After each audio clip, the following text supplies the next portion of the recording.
Assalamualaikum warahmatullahi wabarakatuh. Salam sejahtera untuk kalian semuanya. Semoga kalian saat ini dalam keadaan sehat walafiat dan tetap semangat ya. Baiklah, pada pembelajaran kali ini saya akan mencoba membahas materi kelas 10 bab 6, yaitu ancaman terhadap negara Indonesia. Baiklah, sebelum kita lebih jauh membahas tentang itu, kita akan melihat ya pengertian ancaman terlebih dahulu. Kalau kita mengamati gambar itu memang sebuah bom yang menakutkan ya. Apa itu ancaman?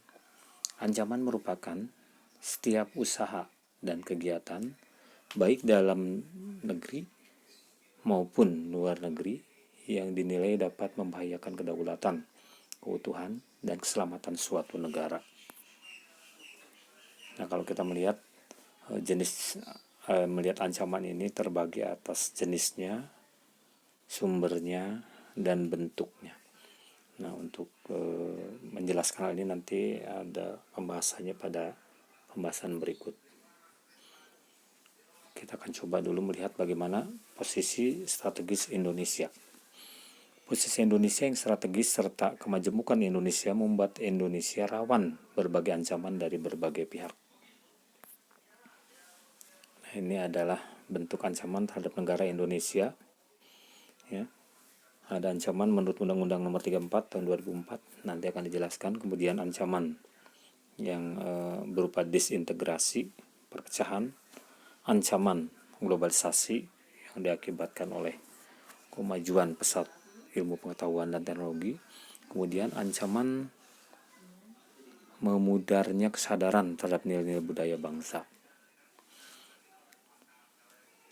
Nah, ini ancaman bidang ideologi, politik, ekonomi, sosial, budaya, pertahanan, dan keamanan atau Ipoltek Sasbud Hankam.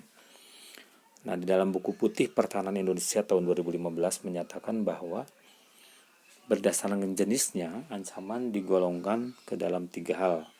Pertama, ada ancaman militer, kedua ada ancaman non-militer, dan ketiga ada ancaman hibrida. Nah, kita melihat di bidang ideologi, ancaman ideologi merupakan ancaman yang dilakukan untuk mempengaruhi ideologi dan mengancam dasar falsafah negara, yaitu Pancasila. Mungkin kita bisa melihat bahwa dengan maraknya perkembangan ilmu pengetahuan dan teknologi, maka bukan tidak mungkin seorang itu mendapatkan penetrasi langsung budaya. Ya, jadi masuknya ideologi yang tidak bisa diantisipasi melalui media sosial memungkinkan seseorang berubah ideologi. Misalnya saja ideologi komunis, walaupun Partai Komunis Indonesia sudah dibubarkan, namun ideologi komunis tetap hidup dan setiap saat bisa menghantui kita. Nah, ini di bidang politik. Kalau kita lihat di sini ada gambar huru hara ya. Jadi ini ancaman dalam bidang politik ternyata dapat dilakukan dari 2 aspek, yaitu dari dalam negeri maupun luar negeri. Jadi dari dalam bisa saja ancaman politik itu muncul karena ketidakpuasan elemen masyarakat terhadap pemerintah yang berkuasa, tapi biasanya juga ada ancaman yang datang dari luar dalam aspek politik. Mereka biasanya ikut membiayai berbagai unjuk rasa atau demo untuk menjatuhkan pemerintah. Nah, selanjutnya ancaman di bidang ekonomi. Nah, kalian bisa lihat di sini ada aktivitas di pasar tradisional ya. Apa ancaman dalam bidang ekonomi? Jadi ancaman dalam bidang ekonomi dapat dikelompokkan menjadi internal dan eksternal. Jadi ada ancaman yang berasal dari dalam negeri, ada juga ancaman yang datang dari luar negara ini. Nah, ini kita coba lihat di bidang sosial budaya. Jadi ancaman dalam bidang sosial budaya dapat dibedakan menjadi 2, yaitu ancaman dari dalam dan luar. Sama juga tadi seperti ekonomi. Jadi kalau kita contohkan, ancaman dari dalam didorong misalnya oleh isu kemiskinan, isu keterbelakangan, isu ketidakadilan, atau mungkin pengangguran.